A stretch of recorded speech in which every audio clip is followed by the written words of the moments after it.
Muita gente deve ter lido o título e pensado: são um bando de milionários que não tem o que fazer, que ficam dando trocentas voltas em desperdícios de espaços bilionários ao redor do mundo, propósito zero. Errado isso não tá, mas eu vou mostrar como a Fórmula 1 é muito mais do que só isso, e é até bastante interessante de se acompanhar. Vem comigo. Partindo do básico, a Fórmula 1 é uma categoria do automobilismo, talvez a mais famosa mundialmente. E nela existem dois campeonatos acontecendo ao mesmo tempo, que é o campeonato de pilotos e o campeonato de construtores. Detalhe que antes eu disse campeonato de construtores e não campeonato de equipes ou de times, porque esse é um ponto importante da Fórmula 1. Você tem construtores que constroem o carro. E aí, para construir esses carros, construir esses motores, as equipes podem tentar o que elas quiserem dentro de um conjunto de regras. Uma dessas regras é o teto de gastos. Então as equipes não podem simplesmente gastar o que elas bem entenderem, o que elas puderem gastar. Existe um teto de gastos de aproximadamente 140 milhões de dólares. Nesse cálculo não entra o salário dos pilotos, nem o salário dos 3 funcionários mais bem pagos da equipe, apenas entra os gastos com desempenho da equipe. Então marketing também não conta para o valor do teto de gastos. A regra é bem mais complexa do que isso, merece um vídeo próprio, mas no geral o básico é isso. E é claro que dentro desse teto de gastos, algumas equipes sofrem para ficar dentro deles e algumas equipes sofrem para tentar chegar perto desses 140 milhões de dólares por temporada. É claro que existe uma relação de forças dentro da Fórmula 1.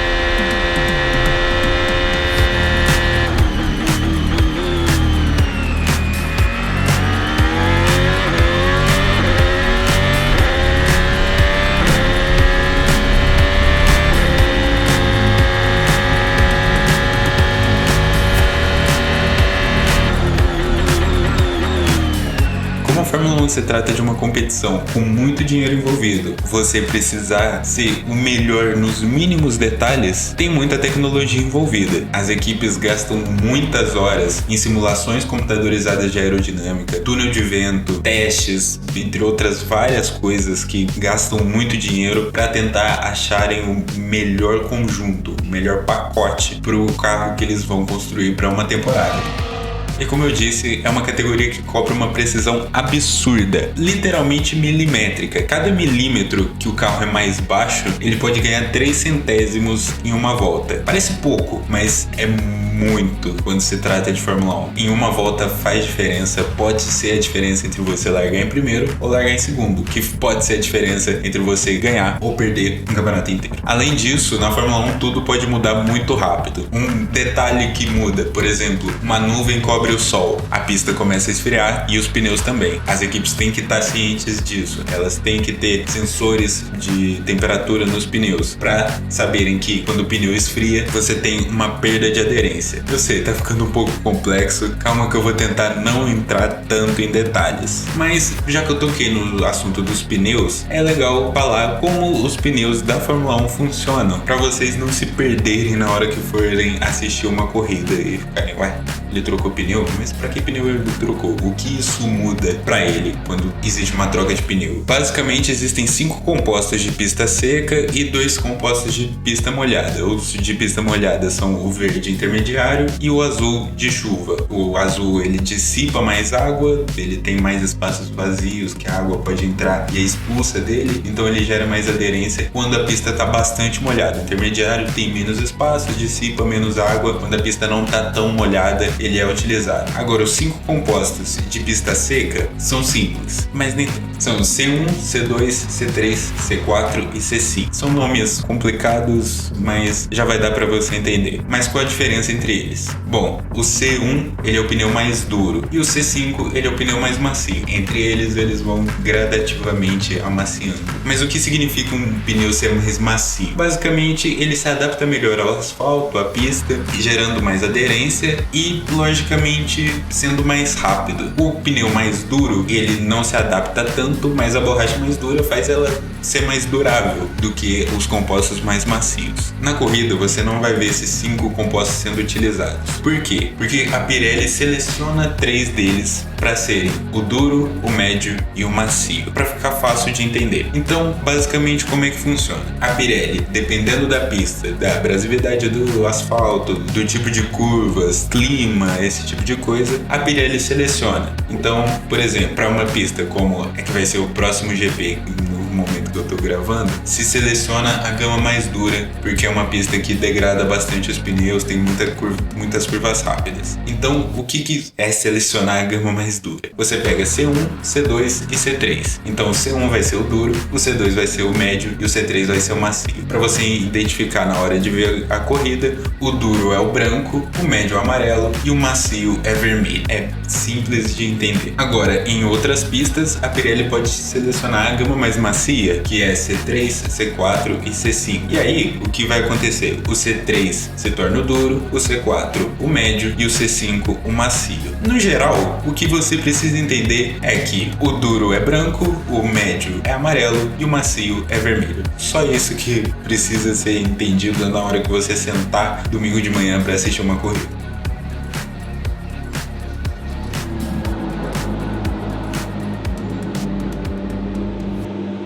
Ready, check. That is loud and clear for me.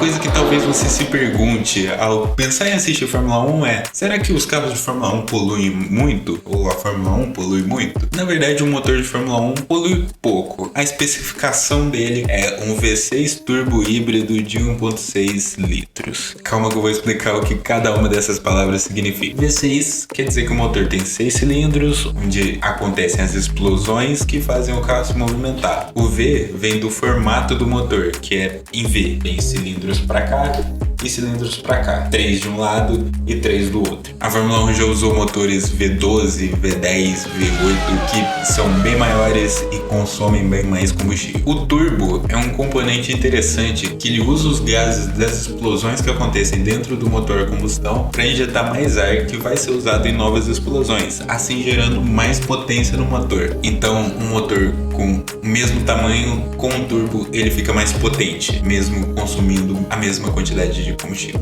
O termo híbrido significa que o motor da Fórmula 1 funciona com duas fontes de energia diferentes, no caso a combustão e a energia elétrica. A energia elétrica ela é gerada de duas formas diferentes num carro de Fórmula 1. Primeiro pela frenagem, pelo MGU-K, e segundo pelo calor do turbo, pelo MGU-H. Essas nomenclaturas você não precisa decorar, não é importante, mas é legal entender como isso funciona. E isso é usado tanto gerando energia quanto fornecendo mais potência para o carro. Esse assunto, principalmente essa parte do híbrido do motor da Fórmula 1, ela é bastante complexa. Então, assim, ela realmente vale um vídeo específico para ela. Eu vou tentar não entrar tão em detalhes aqui. E 1.6 litros é o tamanho do motor. Um motor 1.6 é relativamente pequeno para um carro de corrida. É bem possível que você já tenha entrado em um Uber com um tamanho do motor igual ou maior do que de um carro de Fórmula 1. Mas mesmo assim, é um motor que gera mais de 1000 cavalos. Muito provavelmente você não entrou no Uber com 1000 cavalos, até porque não cabe.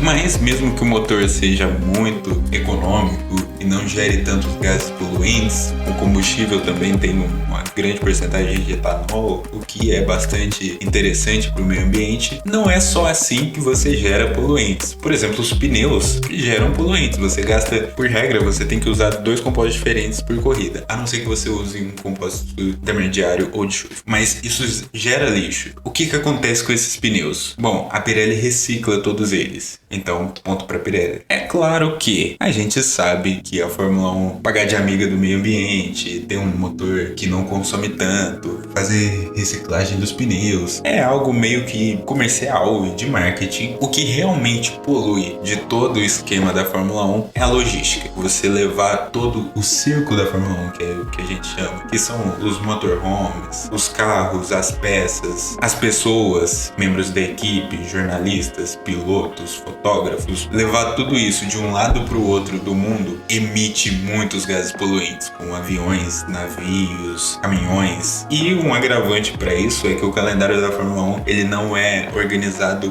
por região ou geograficamente, ou seja, ele não começa na Oceania, vai para a Ásia, Europa e América. Na verdade, o que acontece é que um dia você está correndo no Azerbaijão, uma semana depois você está no Canadá e depois, 2 semanas depois, você está na Inglaterra. Então esse vai e volta gera bastante gases poluentes. Por que o calendário é assim? Por uma série de fatores. Merece um vídeo específico só sobre isso, mas envolve dinheiro, envolve concorrência entre GPs, você não quer colocar GPs do mesmo lugar perto um do outro, envolve questões de clima, envolve preferências dos anfitriões. Inclusive o GP do Brasil acontece perto do feriado de dia 15 de novembro, porque economicamente para o governador de São Paulo vale mais a pena que o GP aconteça perto de um feriado.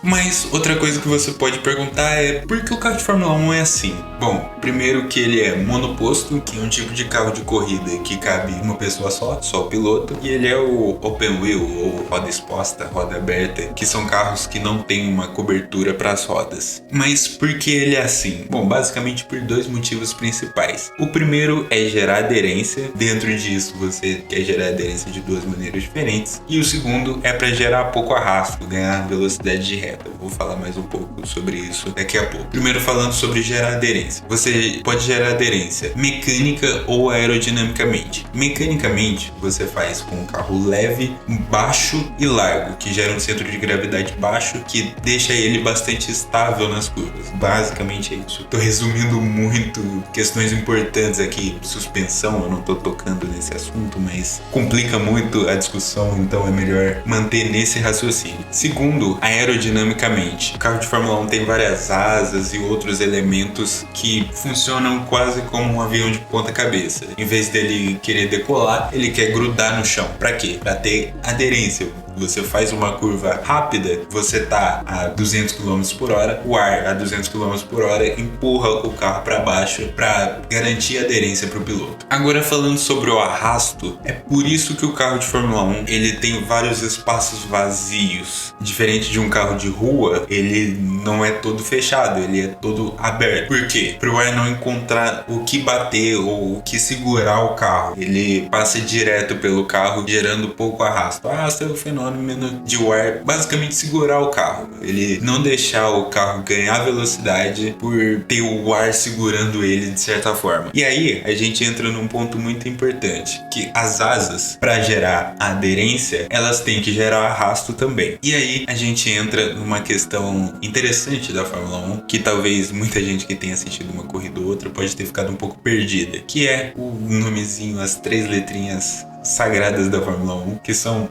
DRS. O que é DRS? DRS vem do inglês Drag Reduction System, ou Sistema de Redução de Arrasto em português, que significa o quê? Você poder abrir sua asa traseira para que ela pare de gerar arrasto. Então você ganha pelo menos aí 15, 20 km por hora só por apertar um botão no volante. Mas como que isso funciona exatamente? Quando que você pode apertar e tal? Existem as zonas de ativação de DRS nas pistas. Elas são pré-definidas.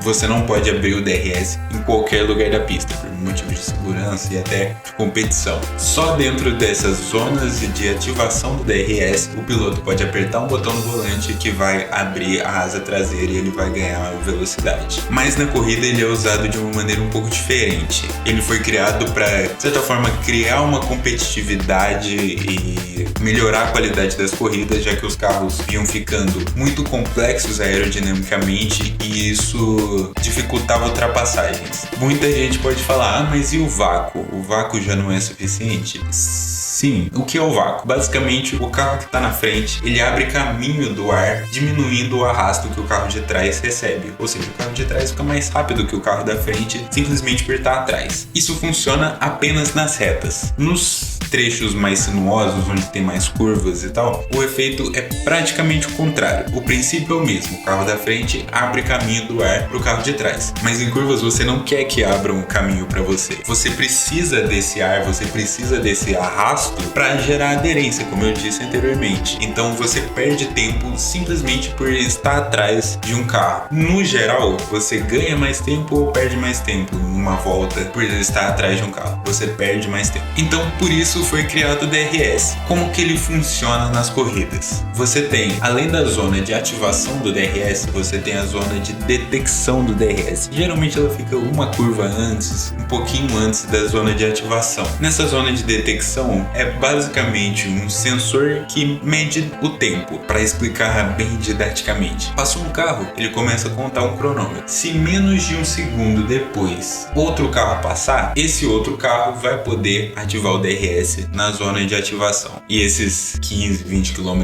por hora a mais que você ganha fazem bastante diferença na hora de brigar por posição ou se manter próximo do oponente. Mesmo que você esteja mais rápido, muitas vezes não é tão fácil de ultrapassar na Fórmula 1. O DRS ajuda bastante nisso. E nos treinos e classificação, ele funciona apenas pela zona de ativação. Você sempre que está na zona de ativação, você pode ativar o DRS. Não tem a questão de você ter que estar a menos de um segundo do carro à frente. Uma coisa que muita gente pode questionar em relação ao formato do carro de Fórmula 1, principalmente quem já tem um passado com a Fórmula 1, assistiu há mais de 5 anos atrás e viu que o carro está um pouco diferente por uma peça específica, que é a peça que fica em torno da cabeça do piloto. Essa peça a gente chama de halo, ou halo em português. Eu gosto de falar halo porque é mais bonito, mas é o halo. Aquilo é uma peça ultra resistente que protege a cabeça do piloto de pneus, peças grandes ou outros carros. E esse é um ponto importante da Fórmula 1, a segurança. Quando você corre a 300 km por hora, existe um risco. Então, existem muitos equipamentos para a segurança dos pilotos. Além do halo, você tem o capacete, você tem cinto de segurança, você tem as luvas, você tem os macacões, os carros são construídos para dissipar energia. Existem diversos equipamentos que um piloto veste ou que estão equipados nos carros ou nas pistas para proteger os pilotos. Existem também os procedimentos de segurança. Na hora de parar para trocar os pneus, todo aquele caminho que a gente chama de pit lane, existe um limite de velocidade. Você tem os procedimentos de safety car, o carro de segurança, tanto full, que a gente chama, que é o carro de verdade que vai na pista para segurar os carros e deixarem eles andando mais lentos, dando tempo para os fiscais arrumarem algo na pista ou tirar um carro que está parado, algo do tipo, quanto o safety car virtual, que define uma velocidade máxima que os pilotos devem andar. Eles devem continuar nessa velocidade sem ultrapassagens para que também algo seja realizado na pista. Existem as bandeiras amarelas que indicam que existe um perigo à frente para os pilotos saberem. Um protocolo básico, você mesmo em safety car não pode correr com a barreira de proteção comprometida. Então são vários procedimentos, vários protocolos que tornam a Fórmula 1 mais segura. Bom, nesse vídeo eu expliquei o básico da Fórmula 1 só para você não ficar perdido na hora que for assistir sua primeira corrida, mas se inscreva aqui no canal que eu vou fazer mais vídeos explicando coisas mais detalhadas, os motores, os pneus, que também dá para fazer um vídeo detalhado explicando como a temperatura funciona no pneu, as questões de estratégia que eu não toquei aqui nesse vídeo. Eu falei que você tem que usar 2 compostos diferentes, mas como isso afeta as estratégias, como as equipes definem as estratégias, isso são todos assuntos interessantes de se falar, mas para sua primeira corrida você não está perdido, mas seja muito bem-vinda ou bem-vindo à Fórmula 1. Tenho certeza que você não vai se arrepender de ter clicado nesse vídeo. Na verdade vai. Você acordar às 8 da manhã para ver seu piloto favorito abandonando na primeira volta, você vai me xingar bastante. Mas me siga no Twitter para me xingar lá, ou no Instagram também. Mas muito obrigado e te vejo em um próximo vídeo. 1 hora.